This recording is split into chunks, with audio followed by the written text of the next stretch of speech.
ചാണ്ടി ഉമ്മൻ്റെ പേര് മനോരമക്കാർ ചില പത്രങ്ങളും പുള്ളിയെ വെറുതെ ആസാക്കാൻ വേണ്ടി പറഞ്ഞത്. ചാണ്ടി ഉമ്മന് ഒരു മന്ത്രിയാക്കാൻ പറ്റില്ല. ഞാനാണ് സി എമ്മെങ്കിലും മന്ത്രിയാക്കും. ചാണ്ടിയുടെ കാര്യത്തിൽ പുള്ളിക്കൊരു പക്വതയില്ല. മന്ത്രിയാകാൻ പോപ്പുലാരിറ്റി മാത്രം പോലുള്ളൂ, പക്വത വേണ്ടേ. ചാണ്ടി ഇങ്ങനെ സൈക്കിളൊക്കെ ചവിട്ടി നടക്കട്ടെ. അത് നിയമസഭയിൽ എല്ലാ ദിവസവും പോട്ടെ, എല്ലാ ദിവസവും നിയമസഭയിൽ പോട്ടെ. എല്ലാ ദിവസവും പോട്ടെ, 5 ദിവസം ഉണ്ടെങ്കിൽ 4 ദിവസം പോട്ടെ. ചോദ്യോത്തര വേളയിൽ പുള്ളി കൃത്യമായിട്ട് അവിടെ ഇരിക്കട്ടെ. അല്ലെങ്കിൽ നിയമസഭാ സമ്മേളനം നടക്കുമ്പോൾ പുള്ളി വിദേശയാത്രയ്ക്ക് പോകാതിരിക്കട്ടെ. അത് പുള്ളി ചെയ്യില്ല. ഇതൊക്കെയാണ് പ്രശ്നം. പുള്ളി കേരളത്തിലെ ഒരു രാഹുൽ ഗാന്ധിയാണ്. അതെ, പുള്ളിയുടെ ഒരു ഓൾ ഇന്ത്യ വെർഷനാണ് രാഹുൽ ഗാന്ധി. താടിയൊക്കെ ഒന്ന് വെട്ടി വൃത്തിക്ക് നടന്നെങ്കിലുണ്ടല്ലോ, അതൊരു കഷ്ടമാണ്. ഉമ്മൻചാണ്ടി മുടി ചെയ്യാത്തതുകൊണ്ടല്ലല്ലോ ഉമ്മൻചാണ്ടി ആയത്. പണ്ട് VC വിഷ്ണുനാഥ് ഇതുപോലെ. വിഷ്ണുനാഥ് മുടി ചെയ്യില്ല, കാരണം ഉമ്മൻചാണ്ടി മുടി ചെയ്യാത്തതുകൊണ്ട് വിഷ്ണു മുടി ചെയ്യില്ല. SC വേണുഗോപാലിനെ ഒതുക്കിയതാണ്. അത് ഈ ജനകീയ പിന്തുണ മാത്രമല്ല, യഥാർത്ഥത്തിൽ മുസ്ലിം ലീഗ് വലിയ പങ്കുവഹിച്ചു. മുസ്ലിം ലീഗാണ് ശരിക്കും വേണുവിൻ്റെ ഒരു വഴിക്കാക്കിയത്. ഇവർ മിക്കവരും തന്നെ പറഞ്ഞത് ഇവിടെ യഥാർത്ഥത്തിൽ അങ്ങനെ വലിയ ജനമുന്നേറ്റമൊന്നുമില്ല, മറ്റത് മാനിപ്പുലേറ്റഡാണ് എന്നത്. പക്ഷേ കെ മുരളീധരനും VM സുധീരനുമാണ് ആത്മാർത്ഥമായിട്ട്.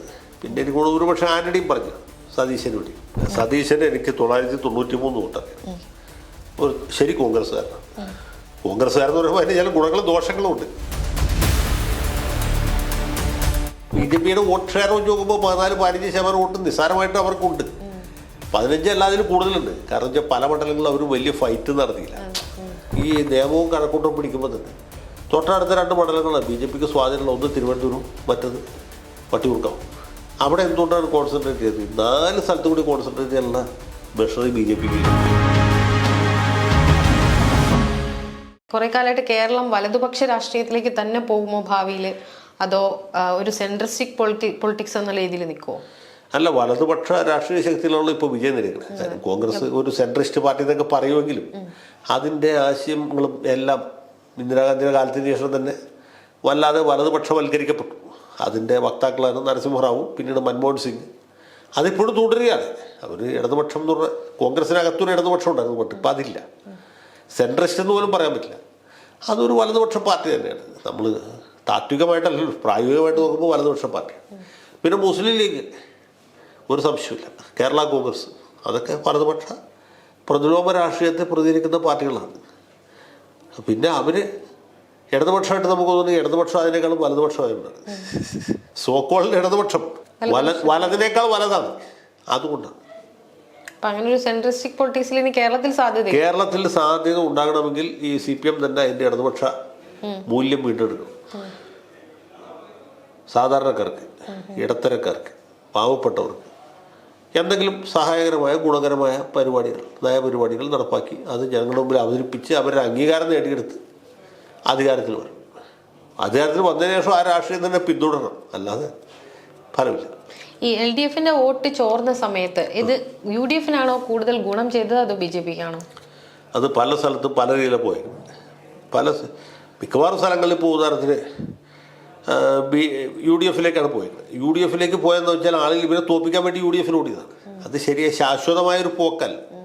എൻ്റെ വോട്ട് ഉദാഹരണത്തിന് ഞാൻ കോൺഗ്രസിനോട് കോൺഗ്രസിനുള്ള സ്നേഹം കൊണ്ടല്ല, ഇടതുപക്ഷത്തോടുള്ള സ്നേഹം കൊണ്ടാണ് കോൺഗ്രസിനോട്. കാരണം കോൺഗ്രസ് ഇത്തവണ ജയിച്ചാലേ ഇടതുപക്ഷത്തിന് രക്ഷയുള്ളൂ എന്നതുകൊണ്ടാണ്. അല്ലെങ്കിൽ ഇവർ ഈ ഗുണ്ടായുസിക്കും തുടരുള്ളൂ. അതുപോലെ വോട്ട് ചെയ്ത ആളുകളുണ്ട്, അവർ കോൺഗ്രസിൻ്റെ വോട്ടർമാരല്ല. ആ വോട്ടുകൾ തിരിച്ചു വരും. പക്ഷെ പല സ്ഥലത്തും സംഭവിച്ചിട്ടുള്ളത് ഈ CPMന്റെ കോർ വോട്ട്, പാർട്ടിക്ക് സ്ഥിരമായി വോട്ട് ചെയ്തുകൊണ്ടിരിക്കുന്ന കോർ വോട്ട്, ആ കോർ വോട്ടിൽ ചോർച്ചയുണ്ടായി എന്ന് മാത്രമല്ല ആ പോയേക്കണത് BJPയിലേക്കാണ്. അത് പല സ്ഥലത്തും ഇപ്പോൾ തെക്കൻ കേരളത്തിലും വടക്കൻ കേരളത്തിലും കാണാം. നമ്മുടെ തെരഞ്ഞെടുപ്പിൻ്റെ പിറ്റേ ദിവസം തോട്ടത്തിൽ രവീന്ദ്രൻ എന്ന് പറഞ്ഞ സിറ്റിംഗ് MLA ആയിരുന്നു കോഴിക്കോട് നോർത്ത്. ഏത് കാലത്തും ഒരു CPM മേൽക്കോയ്മയുള്ള സ്ഥലമാണ്. 1977 അന്ന് കോഴിക്കോട് 1ാം മണ്ഡലം എന്നാണ് പറഞ്ഞത്. 1ാം മണ്ഡലത്തിൽ ചന്ദ്രശേഖരക്കുറുപ്പാണ് ജയിച്ചത്. അപ്പോൾ അന്ന് ഒരു ഇടതുപക്ഷ മണ്ഡലമാണ്. ആ മണ്ഡലത്തിൽ ഇത്തവണ തോട്ടത്തിൽ രവീന്ദ്രൻ തോറ്റുപോയി. അപ്പോൾ രവീന്ദ്രൻ സഖാവ് പറയുന്ന കാര്യം എന്ന് വെച്ചാൽ കോൺഗ്രസ് സ്ഥാനാർത്ഥിക്ക് ഏതാണ്ട് കഴിഞ്ഞ തവണ കിട്ടിയ അതേ വോട്ട് തന്നെ ഇത്തവണ കിട്ടും. ഇടതുപക്ഷത്തിൻ്റെ വോട്ട് കുറഞ്ഞു പോയി. കുറഞ്ഞ വോട്ട് കൂടിയത് എവിടെയാണ്? BJPക്കാണ്. അപ്പോൾ ഇവിടെ കുറയുന്നത് BJPക്ക് കൂടുതൽ. കോൺഗ്രസ്സുകാരും പഴയ കിട്ടിയ വോട്ട് വെച്ച് ജയിക്കും. ഇത് കോഴിക്കോടാണ് നൽകണം. അത് തന്നെ കോഴിക്കോട് സൗത്തിലും സംഭവിച്ചു. കോഴിക്കോട് സൗത്തിലും ഇടതുപക്ഷത്തിൻ്റെ വോട്ട് ഗണ്യമായിട്ട് കുറഞ്ഞ വോട്ട് കൂടിയത് BJPയിലാണ്. അതുപോലെ ഇപ്പോൾ തിരുവല്ല മണ്ഡലം നോക്കുക. തിരുവല്ലയിൽ മാത്യു ടി തോമസ് നല്ലൊരു സ്ഥാനാർത്ഥിയാണ്, ഇല്ലേ? ഒരഴിമതി നടത്താത്ത ആളാണ്. അദ്ദേഹം 3-ാം സ്ഥാനത്തായി. 3-ാം സ്ഥാനത്ത് മുമ്പ് മാത്യുവിന് മറ്റേ UDF സ്ഥാനാർത്ഥി കഴിഞ്ഞപ്പോഴത്തേക്കുള്ള 1000-2000 വോട്ടേ കൂടുതൽ കിട്ടി. മാത്യു ടി തോമസിൻ്റെ കുറഞ്ഞ വോട്ടുകൾ കൂടിയത് BJPയിലാണ്. അങ്ങനെയാണ് മാറ്റം വരുന്നത്. BJPയുടെ വോട്ട് വിഹിതം ഇങ്ങനെ പോവുകയാണെങ്കിൽ ഭാവിയിൽ ഭരണപക്ഷത്തിരിക്കുന്ന UDFന് അതൊരു വലിയ വെല്ലുവിളി തന്നെ ആവില്ലേ ഇങ്ങനെ പോയാൽ? അത് സമയാസമയങ്ങളിൽ വ്യത്യാസം വരും. ചില സന്ദർഭങ്ങളിൽ UDFന് ദോഷകരവും, ചില സമയത്ത് LDFനും ദോഷവും. വോട്ട് എവിടെ നിന്ന് എങ്ങോട്ട് ട്രാൻസ്ഫർ ചെയ്തു എന്നുള്ളതാണ് പ്രധാനം. BJPയുടെ ഒരു ഭാവി എങ്ങനെയായിരിക്കും? അല്ല, BJPയുടെ നില മെച്ചപ്പെട്ടിട്ടുണ്ട്. 3 സീറ്റ് ജയിച്ചു എന്നുള്ളതല്ല, അതിനേക്കാൾ കൂടുതലായിട്ട് അവരുടെ പ്രസൻസ് കുറെ കൂടി വിസിബിളായി. കുറച്ചുകൂടി അതിനൊരു എന്താണ് ഒരു ദൃശ്യത വന്നു. 3 സീറ്റ് ജയിച്ച് 3 പേര് അവിടെ ചെറിയ കാര്യമല്ലല്ലോ അത്. മൂന്നാമത് കേരളത്തിന്റെ. പക്ഷേ BJPയുടെ വോട്ട് ഷെയർ വെച്ച് നോക്കുമ്പോൾ 14-15% വോട്ട് നിസ്സാരമായിട്ട് അവർക്കുണ്ട്. 15 അല്ലാതിലും കൂടുതലുണ്ട്. കാരണം വെച്ചാൽ പല മണ്ഡലങ്ങളിലും അവർ വലിയ ഫൈറ്റ് നടത്തിയില്ല. ഇത്തവണത്തെ ഒരു പ്രത്യേകത, അവരൊരു 15 വരെയൊക്കെ പ്രെഡിക്റ്റ് ചെയ്തിരുന്നത് നല്ല ഫൈറ്റ് ഉണ്ടാവും. 15, 14, 30 സീറ്റാണ് അവർ കോൺസെൻട്രേറ്റ് ചെയ്തത്. ഉദാഹരണത്തിന് തിരുവനന്തപുരം ജില്ലയിൽ തിരുവനന്തപുരം, പിന്നെ കഴക്കൂട്ടം, നേമം, വട്ടിയൂർക്കാവ്, ആറ്റിങ്ങൽ, ചിറയൻകീഴ്, ഈ 7 മണ്ഡലങ്ങൾ. 6 കൊല്ലം ജില്ലയിൽ ചാത്തന്നൂർ, പിന്നെ പത്തനംതിട്ട ജില്ലയിൽ തിരുവല്ല, അതുപോലെ ആറന്മുളയിൽ അത്ര വലിയ ഫൈറ്റ് കൊടുത്തില്ല. ശരിക്കും ഫൈറ്റ് കൊടുത്തത് തിരുവല്ലയിലാണ്. നരേന്ദ്രമോദി വന്നത് തിരുവല്ലയിലാണ്. പിന്നെ കോട്ടയം ജില്ലയിൽ പൂഞ്ഞാർ, പാലയിലാണ് ശരിക്കും അത് വിസിബിളായത്. എറണാകുളം ജില്ലയിൽ തൃപ്പൂണിത്തുറ, അത് പക്ഷേ 2020 കൊടുത്തോടി ഇവിടെ ഫൈറ്റിലുണ്ടായി. തൃശ്ശൂർ ജില്ലയിലെ തൃശ്ശൂർ, മണലൂർ, അങ്ങനെയുള്ള മണ്ഡലങ്ങൾ, അതൊരു കൊടുങ്ങല്ലൂർ വരെ. മലപ്പുറം ജില്ലയിലില്ല. പാലക്കാട് ജില്ലയിൽ പാലക്കാട്, മലമ്പുഴ. കോഴിക്കോട് ജില്ലയിൽ ബേപ്പൂർ, കോഴിക്കോട് നോർത്ത്, കോഴിക്കോട് സൗത്ത്. ഇങ്ങനെ തിരഞ്ഞെടുത്ത ഏതാനും മണ്ഡലങ്ങളിൽ മാത്രം അവർ ഫൈറ്റ് കൊടുത്തു. ആ മണ്ഡലങ്ങളിലൊക്കെ അവർക്ക് നല്ല പുരോഗതി ഉണ്ടായി. മറ്റ് മണ്ഡലങ്ങളിൽ അവർ അങ്ങനെ വലിയ അധ്വാനം ഇല്ലാത്തതുകൊണ്ടാണ് ഈ വോട്ട് പെർസെൻറ്റേജ് കുറഞ്ഞായിട്ട് നമുക്ക് തോന്നുന്നത്. അതെ, പണ്ടത്തെക്കാളും പോയിന്റഡാണ്. പണ്ടങ്ങനെയല്ല, പണ്ട് ഫ്രീ സ്റ്റൈൽ ഗുസ്തിയായിരുന്നു. ഇപ്പം അങ്ങനെയല്ല, അവർ കൃത്യമായിട്ട് പ്ലാൻ തയ്യാറാക്കിയിട്ട്. അത് ഈ രാജീവ് ചന്ദ്രശേഖർ വന്നതിന് ശേഷം ഉണ്ടായ ഒരു മാറ്റമാണ്. അപ്പോൾ തെരഞ്ഞെടുപ്പിന് 1 കൊല്ലം മുമ്പ് തന്നെ അദ്ദേഹം ഏതാണ്ട് ലോക്കൽ ബോഡി ഇലക്ഷൻ മുമ്പ് തന്നെ അവർ ഈ പ്ലാൻ തീരുമാനിച്ചു. 2 മണ്ഡലങ്ങളിൽ നന്നായിട്ട് സ്ഥാനാർത്ഥികളെത്തി ഫീൽഡ് ചെയ്ത് നന്നായിട്ട് വർക്ക് ചെയ്ത് അങ്ങനെ ചെയ്യുന്നുണ്ട്. ഇപ്പോൾ തിരുവനന്തപുരം കോർപ്പറേഷൻ പിടിക്കണം എന്നവർ ആദ്യമേ തീരുമാനിച്ചു. അതനുസരിച്ചുള്ള വർക്ക് ചെയ്യുകയും കോർപ്പറേഷൻ പിടിക്കുകയും ചെയ്യും. അത് കഴിഞ്ഞ് നിയമവും കഴക്കൂട്ടവും ജയിക്കണം എന്ന് ആദ്യമേ തീരുമാനിച്ചു. സ്ഥാനാർത്ഥികളെ നേരത്തെ തീരുമാനിച്ചു. അത് രണ്ടും അവർ ഉദ്ദേശിച്ച പോലെ വലിയ ഭൂരിപക്ഷത്തിലൊന്നുമല്ല. അല്ലെങ്കിൽ അപ്പം തന്നെ നമ്മൾ മനസ്സിലാക്കേണ്ട ഒരു കാര്യമുണ്ട്. ഈ നിയമവും കഴക്കൂട്ടവും പിടിക്കുമ്പോൾ തന്നെ തൊട്ടടുത്ത 2 മണ്ഡലങ്ങളാണ് BJPക്ക് സ്വാധീനമുള്ള. ഒന്ന് തിരുവനന്തപുരവും, മറ്റത് വട്ടിയൂർക്കാവും. അവിടെ എന്തുകൊണ്ടാണ് കോൺസെൻട്രേറ്റ് ചെയ്തത്? 4 സ്ഥലത്ത് കൂടി കോൺസെൻട്രേറ്റ് ചെയ്യാനുള്ള മെഷറി BJPക്ക് ഇല്ല. അതുകൊണ്ടാണ്. അല്ലെങ്കിൽ അവർ ഈ 4 സീറ്റിൽ വേണമെങ്കിൽ പിടിക്കാം, പക്ഷെ 4 സ്ഥലം പിടിക്കില്ല. 2 സ്ഥലത്താണ് ശക്തം പിടിക്കും. 2 സീറ്റിൽ ജയിച്ചല്ലോ. കൊല്ലം ജില്ലയിൽ ചാത്തന്നൂർ ഇതുപോലെ BJP ജയിക്കുന്നുള്ള എനിക്ക് ഏതാണ്ട് നേരത്തെ തോന്നിയിരുന്നു. കാരണം അതിന് മാത്രമുള്ളൊരു വർക്ക് അവിടെ ഉണ്ടായിരുന്നു. പിന്നെ ഈ തിരുവനന്തപുരത്തിനും വട്ടിയൂർക്കാവിനും കഴക്കൂട്ടത്തിനും കിട്ടുന്ന പോലെ ഒരു ഫോക്ക് മാധ്യമങ്ങളുടെ ശ്രദ്ധ ചാത്തന്നൂരിലേക്ക് വന്നില്ല. ചാത്തന്നൂർ അധികം ആളുകളെ ശ്രദ്ധിക്കാത്തൊരു മണ്ഡലമല്ലേ. ചാത്തന്നൂരിൽ നിന്നൊരു മണ്ഡലം ഉണ്ടെന്ന് തന്നെ പലരും അറിയുന്നത്. സാധാരണക്കാരറിയുന്നത് ഈ ഗോപകുമാർ ജയിച്ചതിന് ശേഷം ചാത്തന്നൂർ അങ്ങനെ മണ്ഡലമുണ്ട്. പക്ഷെ ചാത്തന്നൂർ അതിന് മാത്രമുള്ള വർക്ക് നേരത്തെ തുടങ്ങി. ആ സ്ഥാനാർത്ഥി അതിന് പറ്റിയ ആളായിരുന്നു. 2 തവണ തോറ്റ ആളാണ്. ഇത്തവണ അദ്ദേഹം മാത്രമേ നാട്ടുകാരനായിട്ടുള്ളൂ. മറ്റു 2 സ്ഥാനാർത്ഥികളും പുറത്തുനിന്ന് തെരഞ്ഞെടുപ്പിൽ മത്സരിക്കാൻ വേണ്ടി ചാത്തന്നൂർ വന്നവരാണ്. അപ്പോൾ അതിൻ്റെയൊക്കെ ചില സൗകര്യങ്ങൾ. പിന്നെ ഇദ്ദേഹത്തിന് SNDPയുടെ അവിടുത്തെ യൂണിയൻ പ്രസിഡന്റാണ്. ആ രീതിയിലുള്ള സ്വാധീനമുണ്ട്. പല ഘടകങ്ങളും ഒരുമിച്ച് വന്നു. നമ്മളത് SNDPയുടെ കാര്യം പറഞ്ഞപ്പോൾ നമ്മൾ ഗണേഷ് കുമാറിനെ കഴിഞ്ഞ തവണ നമ്മൾ പറഞ്ഞല്ലോ എന്തായാലും പരാജയപ്പെടും. അതുപോലെ തന്നെ ചാമക്കാലയ്ക്ക് അത് ഭയങ്കര ഗുണം ചെയ്തു. ഭയങ്കരമായിട്ടും ചാമക്കാല 5 കൊല്ലമായിട്ട് അസലായിട്ട് വർക്ക് ചെയ്യുന്നു. ഗണേഷ് കുമാറിന്റെ ആ സമയത്ത് ഒരു ധാർഷ്ട്യമുള്ള ബൈറ്റുകളൊക്കെ ദോഷം ചെയ്തു. കുമാർ അതൊക്കെ സാധാരണ പുള്ളിയുടെ ഒരു രീതിയാണ്. ബാലകൃഷ്ണ പിള്ളയുടെ അത്രയില്ലെങ്കിലും ആ ഒരു സ്വഭാവം. ഈ പറഞ്ഞ നമ്മൾ ജനം മാറിയല്ലോ. അതെ അതെ അതെ അതെ. എല്ലാ കാലത്തും പിന്നെ ഉമ്മൻചാണ്ടി ഫാക്ടറും ഭയങ്കരമായിട്ട് വന്നു. അതെ അതെ. ഉമ്മൻചാണ്ടി ഇതൊക്കെ ചാണ്ടിയുമ്മൻ നന്നായി സപ്പോർട്ട് ചെയ്തു, ഒറ്റവരൊക്കെ വന്നു. ആ രീതിയിലൊരു സംഗതി അവിടെ ഉണ്ടായി. അപ്പൊ ഈ ജനകീയ സർക്കാർ എന്നൊരു പേര് ഇപ്രാവശ്യം UDF സർക്കാരുണ്ട്. അപ്പൊ ഉമ്മൻചാണ്ടി സർക്കാരിന്റെ കാലത്ത് എൻഡ് ഓഫ് ദി ഡേ എന്ത് റിസൾട്ട് ഉണ്ടായെങ്കിലും അതിനെ നമ്മളൊരു ജനകീയ സർക്കാർ എന്ന് പലപ്പോഴും പറയുന്ന ഒരു ഗവൺമെന്റ് ആയിരുന്നല്ലോ ഉമ്മൻചാണ്ടി. അപ്പം ഇതിലേക്ക് വരുമ്പോൾ ഈ VD സതീശൻ സർക്കാരിനെ അങ്ങനെ പറയാൻ പറ്റുന്ന ഒരു തരത്തിലേക്കൊക്കെ എത്താൻ സാധ്യതയുണ്ടോ? അല്ല, VD സതീശൻ സർക്കാർ സത്യത്തിൽ ഉമ്മൻചാണ്ടി സർക്കാരിനേക്കാളും ജനകീയമാണ് രണ്ട് രീതിയിൽ. ഒന്നാമത് അതിനേക്കാളും വലിയ മാൻഡേറ്റ് ഇവർക്ക് കിട്ടി. ഉമ്മൻചാണ്ടി സർക്കാർ വെറും 72 സീറ്റേ ജയിച്ചുള്ളൂ. 72 സീറ്റ് വെച്ച് ഉമ്മൻചാണ്ടി വല്ലാതെ സ്ട്രഗിൾ ചെയ്തിട്ടാണ് ഈ 5 കൊല്ലത്തെ വെച്ചത്. ആദ്യത്തെ 2.5 കൊല്ലം 3 കൊല്ലത്തേക്ക് 72-ലാണ് പോയത്. ആദ്യത്തെ 1 കൊല്ലം 72-ൽ, അത് കഴിഞ്ഞ് 73, പിന്നെ RSP കൂടെ ഇപ്പോൾ 75.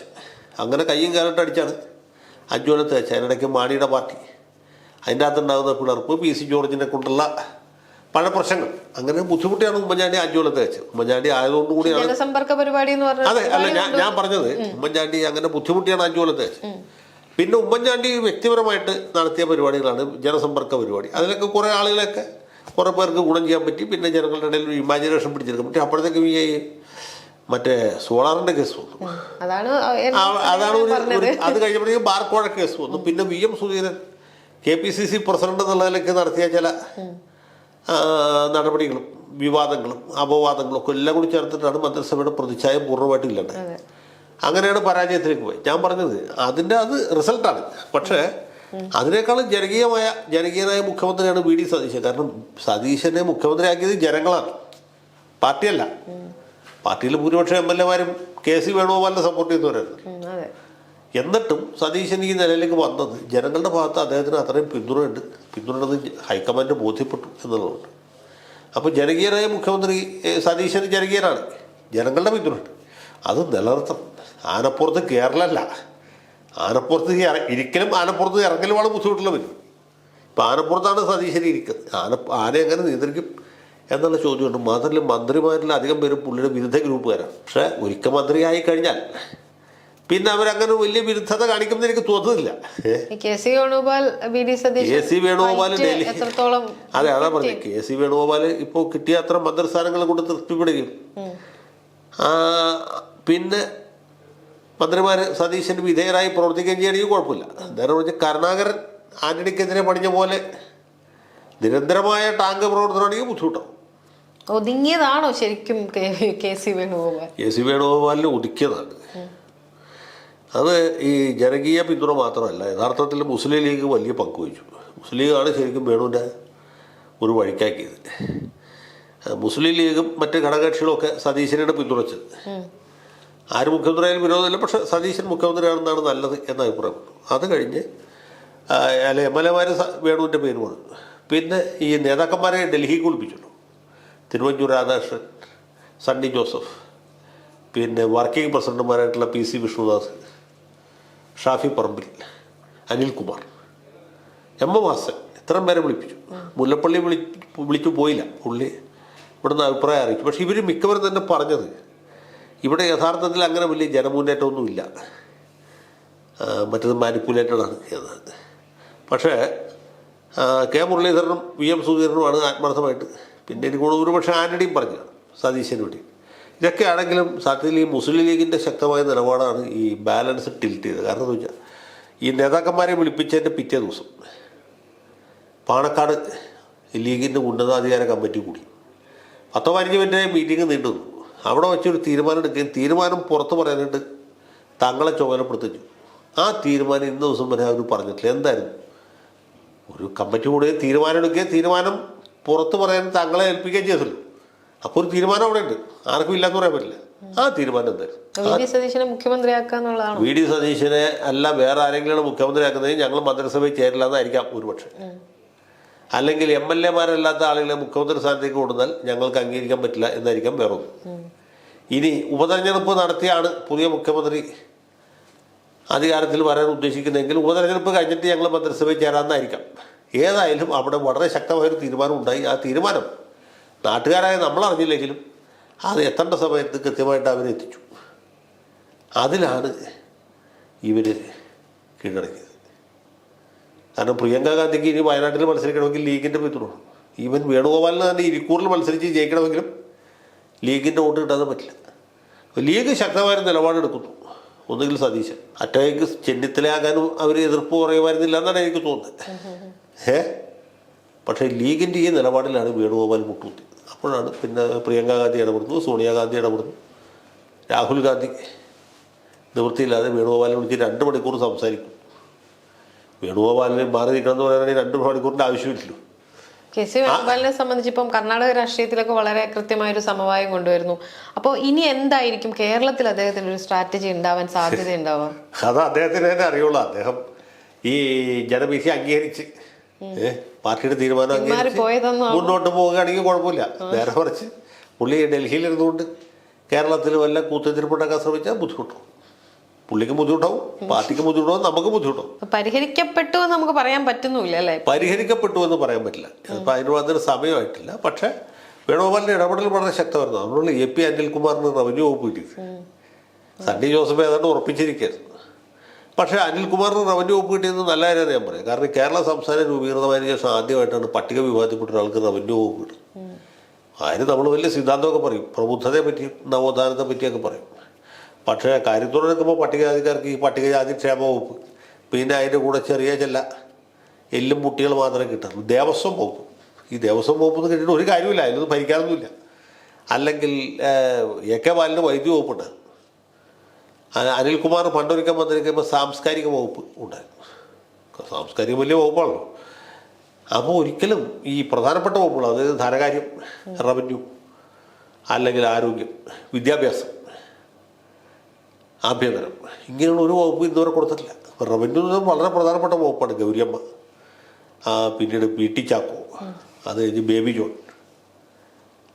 PS Srinivasan, KM Mani, P Jose, ഇവരൊക്കെ ഭരിച്ച വകുപ്പാണ്. ആ വകുപ്പിൽ ഒരു പട്ടിക സമുദായക്കാരൻ ആദ്യമായിട്ട് വരികയാണ്. അപ്പോൾ അതൊരു വലിയ, അതൊക്കെയാണ് ശരിക്കും സാമൂഹ്യ നീതി എന്ന് പറയുന്നത്. ജനീഷിന് ടിക്കറ്റ് കിട്ടിയതും KC വേണുഗോപാലിന്റെ അടുത്ത ആളാണെന്നാണ് പറയപ്പെടുന്നത്. ആയിരിക്കും, അങ്ങനെ പലർക്കും കിട്ടി, പലർക്കും കിട്ടി. ജനീഷ് മാത്രം അതൊരു എന്താ പറയാ, നമ്മൾ പ്രതീക്ഷിക്കാത്തൊരു എൻട്രി ആയിരുന്നു. ജനീഷിന് മന്ത്രിസ്ഥാനം കിട്ടിയത് പ്രോബബിൾ. ജനീഷ് മന്ത്രിസ്ഥാനം കിട്ടിയത് തീർച്ചയായിട്ടും വേണമെന്ന് ഇടപെടില്ല. അല്ലെങ്കിൽ യോഗ്യന്മാരായ ആളുകൾ വേറെ ഉണ്ടായിരുന്നു. ഇപ്പൊ ഈഴവ സമുദായത്തിൽ നിന്നാണെങ്കിൽ ജയന്ത് നല്ലൊരു കാൻഡിഡേറ്റ് ആയിരുന്നു മന്ത്രിസ്ഥാനത്ത്, കോഴിക്കോട് നോർത്തിൽ ജയിച്ചു. ചാണ്ടിയുമിനെ പോലെ ഒരാൾക്കും തഴഞ്ഞു അവസാനം വരെ പ്രതീക്ഷയിലിരുന്നിട്ട്. ഇങ്ങനെ തമാശ പറയില്ല. ചാണ്ടിയുമ്മന്റെ പേര് മനോരമക്കാരും ചില പത്രങ്ങളും പുള്ളിയെ വെറുതെ ആസാക്കാൻ വേണ്ടി പറഞ്ഞാണ്. ചാണ്ടിയുമ്മന് ഒരു മന്ത്രിയാക്കാൻ പറ്റില്ല, ഞാനാണ് CM എങ്കിലും മന്ത്രിയാക്കില്ല. അത് കൊടുക്കാത്തതല്ല, നമുക്ക് ആഗ്രഹമില്ലാതുണ്ടല്ലോ. പുള്ളിയെ മന്ത്രിയാക്കിയാൽ പറ്റൂല. മന്ത്രിക്കുള്ള ഒരു മെറ്റീരിയൽ പുള്ളിക്ക് ജനീഷിന് ലുക്കില്ല എന്ന് മാത്രമേ ഉള്ളൂ, വേറെ മുതിരൊന്നുമില്ലോ. ഇപ്പം KA തുളസിയെ മന്ത്രിയായെങ്കിലും എന്ത് ന്യായം എന്ന് വെച്ചാൽ ശ്രീകണ്ഠൻ്റെ ഭാര്യയാണെന്നുള്ളതാണ്. വേറെ എന്ത് ന്യായമുള്ള യോഗ്യന്മാരായ ആളുകൾ അറിയില്ലേ. ഈവൻ നമ്മുടെ തിരുവനന്തപുരത്ത് നിന്ന് ചിറയൻകീഴിൽ നിന്ന് ജയിച്ച നമ്മുടെ പാട്ടുകാരി ഉണ്ടല്ലോ, അവരെ മന്ത്രിയാക്കാൻ പോലും 5 കൊല്ലം പാർലമെന്റ് മെമ്പറായിരുന്നാണ്. ഒരു മന്ത്രിയാക്കുന്നു, വനിതാ പ്രാതിനിധ്യം പോയി. അതിലിപ്പോൾ പട്ടിക സമുദായത്തിൽ ഈ VP സജീന്ദ്രൻ ഒരുപാട് കാലത്തെ എക്സ്പീരിയൻസ് ഉള്ള പാർട്ടിയിലുണ്ട്, നിയമസഭയിലുണ്ട്, മന്ത്രിയാക്കാൻ വരും. പക്ഷെ ആക്കിയില്ല. നറുക്ക് വീണപ്പോൾ അനിൽകുമാറിന് കൊടുത്ത പോലെയല്ല, തുളസിക്ക് കൊടുത്തത് തുളസി ശ്രീകണ്ഠൻ്റെ ഭാര്യയാണ് എന്നുള്ള കാരണത്താലാണ്, വേറെ കാരണമൊന്നുമില്ല. ജനീഷ് കൊടുത്ത പുള്ളി യൂത്ത് കോൺഗ്രസിൻ്റെ പ്രസിഡന്റ് ആണെന്നുള്ളത്. ജനീഷിനേക്കാൾ പോപ്പുലർ അപ്പീലുള്ളത് ജനങ്ങൾക്ക് പ്രിയങ്കരനായിട്ടുള്ള ആളും ചാണ്ടി ഉമ്മനാണ്, ആരും സംശയമില്ല, ഇല്ലേ? പക്ഷെ ചാണ്ടിയെ എങ്ങനെ മന്ത്രിയാക്കും? അത് ഒരിക്കലും ഒരു കാരണവശാലും സാധ്യമല്ല. ചാണ്ടി ഇങ്ങനെ സൈക്കിളൊക്കെ ചവിട്ടി നടക്കട്ടെ. സൈക്കിൾ ഓടുന്നത് വളരെ നല്ലതാണ്, ആരോഗ്യത്തിന് നല്ലതാണ്. ഉമ്മൻചാണ്ടിയുടെ മകനാണെന്നുള്ള ഒരാൾക്ക് മന്ത്രിയാവാനുള്ള യോഗ്യത യോഗ്യതയുണ്ടെന്നല്ല ഞാൻ പറഞ്ഞത്. അത് എവിടെയെങ്കിലും ഒക്കെ അത് റിഫ്ലക്ട് ചെയ്യില്ലേ ഏതെങ്കിലും കാലത്തൊക്കെ? അയാൾക്കൊരു മാറ്റം ഉണ്ടാവില്ലേ? അല്ല, ചാണ്ടി ഉമ്മൻ ജനകീയനാണെന്നുള്ളൊരു സംശയം ഞാൻ വോട്ട് രാഷ്ട്രീയത്തിലേക്കും അത് കൊണ്ടുവരാൻ നമ്മൾ തമ്മിൽ പറയുമ്പോൾ സത്യസന്ധമായിട്ട് പറഞ്ഞു. ഞാനിപ്പോ ഒരാളെ മോശമാക്കി പറയാനല്ല. ചാണ്ടി ഉമ്മൻ ഈ തെരഞ്ഞെടുപ്പിൽ, ഈ കഴിഞ്ഞ തെരഞ്ഞെടുപ്പിൽ VD സതീശൻ കഴിഞ്ഞാൽ പിന്നെ ഏറ്റവും അധികം മണ്ഡലങ്ങളിൽ പ്രചരണം നടത്തിയ സ്വന്തം മണ്ഡലത്തിനേക്കാൾ കൂടുതൽ സ്വന്തം മണ്ഡലത്തിൽ അദ്ദേഹത്തിന് ഏറ്റവും കുറച്ചേ പോയി. പോസ്റ്റർ ഒട്ടിക്കാതെ, ഫ്ലക്സ് ഉപയോഗിക്കാതെ ഒക്കെ ജയിക്കാം. കാരണം അദ്ദേഹത്തിന് വെറുതെ ചാണ്ടി ഉമ്മൻ പുതുപ്പള്ളിയിൽ മത്സരിക്കുമെന്ന് മനോരമയിൽ വാർത്ത കൊടുത്താൽ മതി, പ്രചരണത്തിൻ്റെ ആവശ്യമില്ല. കാരണം ചാണ്ടി ഉമ്മൻ ഉമ്മൻചാണ്ടിയുടെ മകനാണ്. പ്രത്യേകിച്ച് പ്രചരണവും പ്രവർത്തനവും നടത്താതെ തന്നെ അദ്ദേഹത്തിന് ജയിക്കാം. അത് വലിയ കാര്യമാണ്. അതേ മേൽവിലാസം കൊണ്ട് അദ്ദേഹത്തിന് പല മണ്ഡലങ്ങളിലും പോകാനും പ്രചരണം നടത്താനും സാധിച്ചു. അത് അദ്ദേഹത്തിന് ഇനിയും ചെയ്യാം, ഇല്ലേ? ധൈര്യമായിട്ട് ചെയ്യാം. ഇപ്പോൾ ഷാഫി പറമ്പിൽ പ്രചരണം നടത്തിയ പോലെ ഷാഫിയുടെ യുവങ്ങൾക്ക് ഒരുപാട് ആളുകളുണ്ട് മലബാർ ഭാഗത്ത് പ്രത്യേകിച്ചു. കാരണം ഷാഫിക്ക് പ്രചരണം നടത്താം, അദ്ദേഹം MP ആണ്, അദ്ദേഹം മത്സരിക്കുന്നില്ല. മത്സരിക്കുന്നവരിൽ ഏറ്റവും അധികം മണ്ഡലങ്ങളിൽ പോയത് സതീശൻ, അത് കഴിഞ്ഞാൽ ഒരുപക്ഷെ അതിനേക്കാൾ കൂടുതൽ ചാണ്ടി ഉമ്മനാണ്. അത് ഞാനൊന്നും ഇല്ലെന്ന് പറഞ്ഞില്ല, അദ്ദേഹത്തിന് ഒരു ജനകീയതയുണ്ട്. ഉമ്മൻചാണ്ടിയുടെ മകൻ എന്ന രീതിയിൽ ജനങ്ങളെ ആകർഷിക്കാനും സാധിച്ചു, അതൊന്നും സംശയമില്ല. ഇപ്പോൾ മന്ത്രിയായ പല ആളുകൾക്കും അതില്ല. പലരും ഫ്ലൂക്കിൽ ജയിച്ചവർ പോലും ഉണ്ട്, അന്യത ജയിക്കുവാനില്ലാത്ത തരംഗത്തിൻ്റെ ശക്തിയിൽ ജയിച്ചവർ. ചിലരൊക്കെ ഇതിന് ഇനി ഒരിക്കലും ജയിക്കാത്തവരും ഉണ്ടാവും. പക്ഷെ ഇതൊന്നുമല്ല, ചാണ്ടിയുടെ കാര്യത്തിൽ പുള്ളിക്കൊരു പക്വതയില്ല. മന്ത്രിയാകാൻ പോപ്പുലാരിറ്റി മാത്രം പോരല്ലോ, പക്വത വേണ്ടേ? നമ്മൾ എന്ത് ജോലി ചെയ്യുന്നതിനെ കുറിച്ച് ധാരണ. അദ്ദേഹം നിയമസഭയിൽ എല്ലാ ദിവസവും പോട്ടെ, എല്ലാ ദിവസവും നിയമസഭയിൽ പോട്ടെ, എല്ലാ ദിവസവും പോട്ടെ. 5 ദിവസം ഉണ്ടെങ്കിൽ 4 ദിവസം പോട്ടെ. ചോദ്യോത്തര വേളയിൽ പുള്ളി കൃത്യമായിട്ട് അവിടെ ഇരിക്കട്ടെ. അല്ലെങ്കിൽ നിയമസഭാ സമ്മേളനം നടക്കുമ്പോൾ പുള്ളി വിദേശയാത്രയ്ക്ക് പോകാതിരിക്കട്ടെ, എങ്കിൽ മതി. അത് പുള്ളി ചെയ്യില്ല. ഇതൊക്കെയാണ് പ്രശ്നം. പുള്ളി കേരളത്തിലെ ഒരു രാഹുൽ ഗാന്ധിയാണ്. അതെ, പുള്ളിയുടെ ഒരു ഓൾ ഇന്ത്യ വെർഷനാണ് രാഹുൽ ഗാന്ധി. ഇപ്പൊ സംഗതി മനസ്സിലായി. ചാണ്ടിയോട് ഒരു വിരോധമുള്ള ആളല്ലേ ഞാൻ. ചാണ്ടി എനിക്ക് ഇഷ്ടവുമാണ്. ഇപ്പോൾ വളരെ പെരുമാറാനും വളരെ നല്ല ആളാണ്, സ്നേഹമുള്ള ഒരു ചെറുപ്പക്കാരൻ, ഒക്കെ നല്ലതാണ്. അദ്ദേഹത്തിന് ആ താടിയൊക്കെ ഒന്ന് വെട്ടി വൃത്തിക്ക് നടന്നെങ്കിലുണ്ടല്ലോ, അതൊരു കഷ്ടമാണ്. ഉമ്മൻചാണ്ടി മുടി ചെയ്യാത്തതുകൊണ്ടല്ലല്ലോ ഉമ്മൻചാണ്ടി ആയത്. പണ്ട് VC വിഷ്ണുനാഥ് ഇതുപോലെ, വിഷ്ണുനാഥ് മുടി ചെയ്യില്ല. കാരണം ഉമ്മൻചാണ്ടി മുടി ചെയ്യാത്തതുകൊണ്ട് വിഷ്ണു മുടിയില്ല. അപ്പം ഞാൻ ഒരു ദിവസം വിഷ്ണുവിനെ കണ്ടപ്പോൾ വിഷ്ണു മോനെ, ഉമ്മൻചാണ്ടി സാറ് മുടി ചെയ്യാത്തതുകൊണ്ടല്ല ഉമ്മൻചാണ്ടി ആയത്, പുള്ളി ഉമ്മൻചാണ്ടി ആയതുകൊണ്ടാണ് മുടി ചെയ്യാത്തത്. നീ അതുകൊണ്ട് മുടി ചെയ്യാത്തതുകൊണ്ട് ഒരു കാര്യമില്ല, നീ മുടിയൊക്കെ ചീക്കി വൃത്തിക്ക് നടക്ക്. അത് പുള്ളിയൊന്നും പറഞ്ഞില്ല, ചിരിക്കും. ഇപ്പൊ പിന്നെ വിഷ്ണുവിനാ പ്രശ്നമില്ല, തല കഷണ്ടി ആയതുകൊണ്ട്. Body shaving. VD സതീശൻ ഇപ്പോൾ RSSന്റെ ഒരു കയ്യാളായി മാറുകയാണെന്നാണ് ഒരു ന്യൂനപക്ഷം. ഇപ്പൊ ന്യൂനപക്ഷം ഏറ്റവും കൂടുതൽ മുസ്ലിം ന്യൂനപക്ഷം സപ്പോർട്ട് ചെയ്തുകൊണ്ടാണ് ആ സ്ഥാനത്തിരിക്കുന്നത്. പക്ഷെ ഒരു പരിധിവരെ അധികാരത്തിലേക്ക് വന്നപ്പോൾ ആ ഒരു നറേഷൻ പതിയെ പൊങ്ങി വരുന്നുണ്ട്. അതിനെ ഞാൻ അങ്ങനെ വിചാരിക്കുന്നില്ല. സതീശനെ എനിക്ക് 993 തൊട്ടറിയാം. ഒരു ശരി കോൺഗ്രസ്സുകാരനാണ്. കോൺഗ്രസ്സുകാരെന്ന് പറയുമ്പോൾ അതിന് ചില ഗുണങ്ങളും ദോഷങ്ങളും ഉണ്ട്. അതാണ് സതീശൻ. അദ്ദേഹത്തിൻ്റെ മതനിരപേക്ഷ നിലപാടുകളെക്കുറിച്ചോ അല്ലെങ്കിൽ പുള്ളിയുടെ രാഷ്ട്രീയ നിലപാടിനെക്കുറിച്ചോ എനിക്കൊരു സംശയമില്ല. അത് വളരെ ഖണ്ഡിതമായിട്ട് പറയുന്ന ആളുമാണ്. പല ആളുകൾക്കും കോൺഗ്രസ് എന്താണെന്നോ അതിൻ്റെ നിലപാടെന്നൊന്നും അറിയാത്തവരുണ്ട്, ഈ മന്ത്രിമാരിലൊക്കെ തന്നെയുണ്ട്. പക്ഷേ സതീശൻ്റെ കാര്യത്തിൽ അങ്ങനെയല്ല, കൃത്യമാണ്. അത് ഗുണത്തിനായാലും ദോഷത്തിനായാലും. ഇപ്പം ഈ അതൊക്കെ ആളുകൾ വെറുതെ ആരെയും ചാപ്പയടിക്കാൻ പറഞ്ഞ എളുപ്പമുള്ളൂ. പണ്ട് ചെന്നിത്തല RSSകാരനെന്നാണ് പറഞ്ഞത്. അങ്ങനെ ഒരു പ്രചരണം വ്യാപകമായിട്ടുണ്ടായിരുന്നു. ഇപ്പോഴല്ല, 2011 അത് ഇപ്പം ആരും പറയുന്നില്ല. കാരണം ഇപ്പം ചെന്നിത്തല ആഭ്യന്തരത്തിൽ മാത്രമല്ലേ ഉള്ളൂ. അതുകൊണ്ടാണ് ഇപ്പം മുഖ്യമന്ത്രി എന്തെങ്കിലുമൊക്കെ പറയട്ടെ, ഒരാളെ ദൂഷിക്കാൻ വേണ്ടി പറഞ്ഞത്.